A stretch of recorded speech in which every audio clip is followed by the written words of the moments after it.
भोजनांते विषम वारी, ये पहला सूत्र। इसका सीधा सा अर्थ है भोजन के अंत में पानी पीना विष पीने के बराबर है।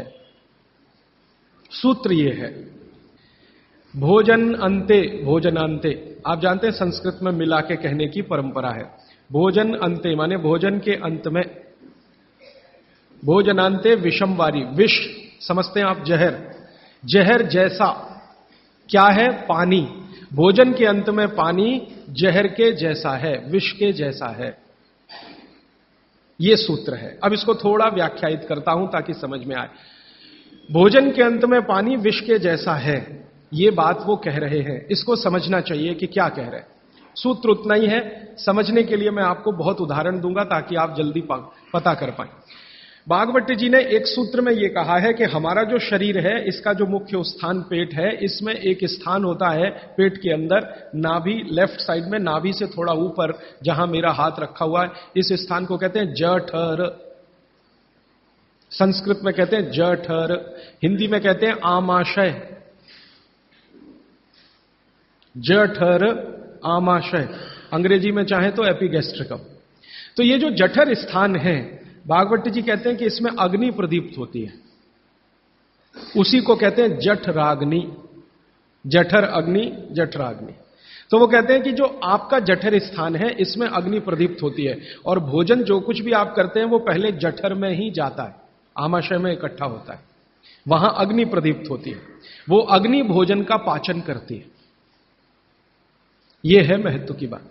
अब अग्नि प्रदीप्त हुई, आपने भोजन किया, अग्नि प्रदीप्त हुई। और भागवत जी इसके लिए एक सुंदर श्लोक लिखा है, लंबा है लेकिन हिंदी में बताता हूं। वो ये कहते हैं कि खाते ही अग्नि प्रदीप्त होती है, ऐसे ही जैसे आप बिजली के स्विच को ऑन करते ही लाइट जलती है।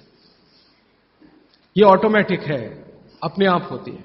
आपने रोटी का पहला टुकड़ा मुंह में डाला और जैसे ही टुकड़े को चबाना शुरू किया, लार बनना शुरू हुआ, तुरंत अग्नि प्रदीप्त हो जाती, पहले ही टुकड़े में। तो ये अग्नि प्रदीप्त हुई। अब आप जो भोजन कर रहे हैं, ये इस अग्नि के प्रभाव में पचेगा। तो भोजन के पचने की क्रिया में पहले भोजन रस में बदलेगा। पहले पेस्ट बनेगा, जैसे टूथपेस्ट की कंडीशन होती है वैसा बनेगा, लुगदी जैसा। फिर उसमें से रस बनेगा, फिर रस में से सब कुछ बनेगा। तो वो कहते हैं कि आपने जैसे ही भोजन किया, अग्नि प्रदीप्त हुई। अब ये अग्नि भोजन को पचा रही है, और आपने भोजन पूरा करते ही पानी पी लिया, गट गट गट गट गट गट। तो क्या हुआ? अग्नि शांत हो जाएगी। आपके रसोई गैस में चूल्हा जल रहा है गैस का, और जलते हुए चूल्हे पर पानी फेंकिए तो बुझ जाएगा। अग्नि का पानी से मेल नहीं है, दुश्मनी है। तो आपके पेट में खाना खाते ही अग्नि जल रही है। अब आपने पीछे से गिलास 2 गिलास पानी पी लिया, कोई लोग तो लोटा भर के पी लेते हैं, कई लोग तो भोजन से ज्यादा पानी पी लेते हैं। तो ये जो पानी गया, इसने अग्नि को शांत कर दिया। अब अग्नि शांत हो गई तो फिर भागवत जी कहते हैं भोजन पचेगा नहीं, वो सड़ेगा। वो कहते हैं कि भोजन अगर सड़ना शुरू हुआ तो सबसे पहले गैस बनेगी, वायु बनेगी, वायु। और ये वायु आपकी जिंदगी हराम कर देगी। और ये वायु की तीव्रता जब बढ़ेगी तो गले में जलन होगी, छाती में जलन होगी, पेट में जलन होगी। फिर और ज्यादा तीव्र अगर ये हो गई वायु, तो ये शरीर में जाएगी, घूमेगी, क्योंकि वायु को पकड़ना मुश्किल है, जहां स्थान मिलता है वहीं जाती है। तो ये वायु पूरे शरीर में घूमेगी, तो सिर घूमेगा, आपको चक्कर आएंगे, सिर में दर्द होगा, पीठ में भी दर्द हो सकता है, हृदय स्थान पे भयंकर दर्द हो सकता है। कई बार तो इतना दर्द होता है कि आपको लगेगा कि हार्ट अटैक आ गया, लेकिन वो वायु का दर्द है, हार्ट अटैक नहीं। तो वो ये कह रहे हैं कि जिस काम से वायु पैदा हो और वो वायु आपके सड़े हुए भोजन में से निकले, और बाद में भागवत जी कहते हैं, वो भी बता देता हूं, वो कि आपका जो भोजन सड़ेगा, इसको ध्यान से सुनिएगा, तभी कोलेस्ट्रॉल बनेगा। सड़े हुए भोजन का ही बाई प्रोडक्ट है कोलेस्ट्रॉल। अगर भोजन का पाचन हुआ तो कोलेस्ट्रॉल शून्य रहता है, वो कोलेस्ट्रॉल जो आपको हानि पहुंचाता है। आप जानते हैं शरीर में 2 तरह का कोलेस्ट्रॉल है, एक गुड और एक बैड। अच्छा कोलेस्ट्रॉल माने एचडीएल, हाई डेंसिटी लिपोप्रोटीन। खराब कोलेस्ट्रॉल माने एलडीएल और उसका छोटा भाई VLDL, very low density lipoprotein. तो भागवत जी कहते हैं कि ये जो खराब कोलेस्ट्रॉल है, वो रक्त में तभी आता है जब भोजन पेट में सड़ता है। इसका माने जिनको कोलेस्ट्रॉल बढ़ रहा है या बढ़ा हुआ है वो ध्यान दें, उनको भोजन पच नहीं रहा, उनका भोजन सड़ रहा है। तो कोलेस्ट्रॉल बढ़ेगा तो हार्ट अटैक भी आएगा, कोलेस्ट्रॉल बढ़ेगा तो घुटने भी जड़ हो जाएंगे, सारी संधियां आपकी एकदम कड़क हो जाएंगी, आपको चलना फिरना मुश्किल हो जाएगा, 10 कदम चलना मुश्किल हो जाएगा। तो वो ये कहते हैं कि जब 103 बीमारियां एक छोटी गलती से आती हों तो वो गलती कभी करना नहीं। माने भोजन के बाद कभी पानी पीना नहीं, ये है सूत्र। अब जैसे ये सूत्र पूरा हुआ तुरंत आपके मन में प्रश्न आएंगे कि पानी कब पीना, पहला ही प्रश्न। तो भागवत जी कहते हैं कि पानी कब पीना वो खुद ही उत्तर दे रहे हैं आगे के सूत्रों में, क्योंकि शायद मालूम है कि मनुष्य की जिज्ञासाएं होने ही वाली है। तो पहले सूत्र में लिख दिया भोजनांते विषमवारी कि भोजन के अंत में पानी मत पियो। अगले ही सूत्र में वो कहते हैं कि कम से कम 1.5 घंटे के बाद पानी पियो। अब ये जो 1.5 घंटे का कैलकुलेशन है ये क्या है? ये भागवत जी कहते हैं कि जो आपने खाया वो आपके जठर स्थान में 1.5 घंटे तक अग्नि के प्रभाव में रहता है, 1.5 घंटे तक। और जानवरों के लिए भी उन्होंने बताया है। वो कहते हैं कि जानवर जो कुछ खाते हैं उनके पेट में भी अग्नि है, जठर अग्नि, वहां 4 घंटे तक अग्नि का प्रभाव रहता है जानवरों के शरीर।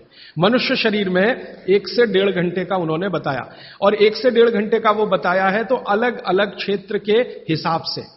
जैसे आप दक्षिण भारत में हैं, कोई उत्तर भारत में है, कोई पूर्वी भारत में है। अब मान लीजिए उत्तरांचल का कोई आदमी इसी सूत्र को पढ़ेगा तो उसको तो अग्नि का असर 2 से 2.5 घंटे रहेगा, पहाड़ वाला।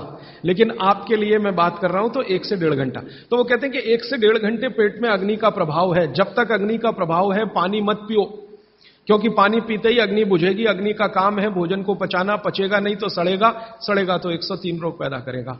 तो सीधा सा दूसरा सूत्र है कि भोजन के 1.5 घंटे के बाद पानी पीना।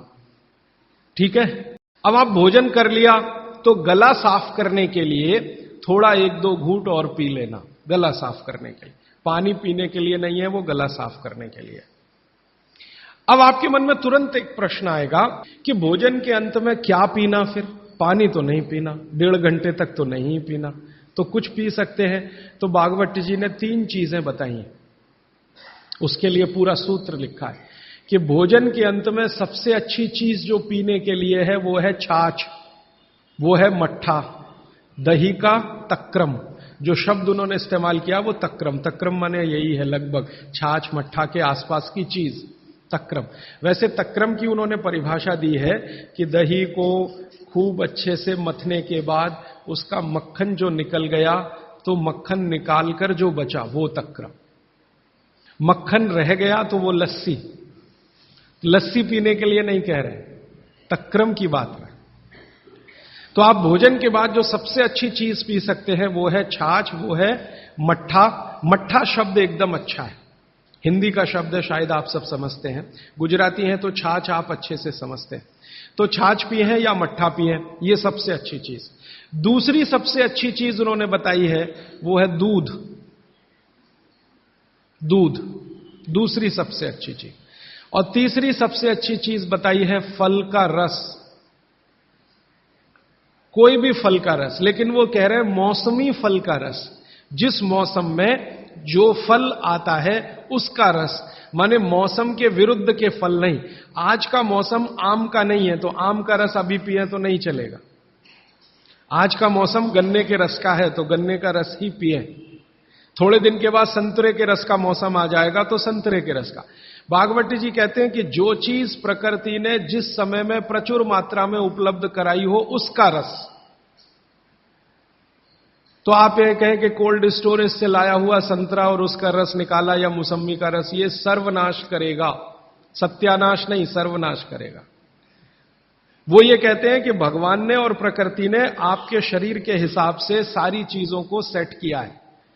और वो कहते हैं कि भगवान ने इस प्रकृति को बनाया है तो बहुत ही सोच समझकर बनाया, एक एक माइक्रो कैलकुलेशन उसने किए, तब आपको ये प्रकृति के साथ उसने रखा है। तो प्रकृति में जब जो चीज बहुत मात्रा में हो उसी का रस, जैसे अभी टमाटर का सीजन है तो आप भोजन के बाद टमाटर का रस पी सकते हैं भरपेट। इस समय गन्ने के रस का सीजन है, तो भोजन के बाद आप गन्ने का रस भरपेट पी सकते हैं। जो भी अभी थोड़े दिन में अंगूर का सीजन आ जाएगा, तो भोजन के बाद अंगूर का रस पी सकते हैं। संतरे का जब जब जो सीजन आए वो ध्यान रखना है।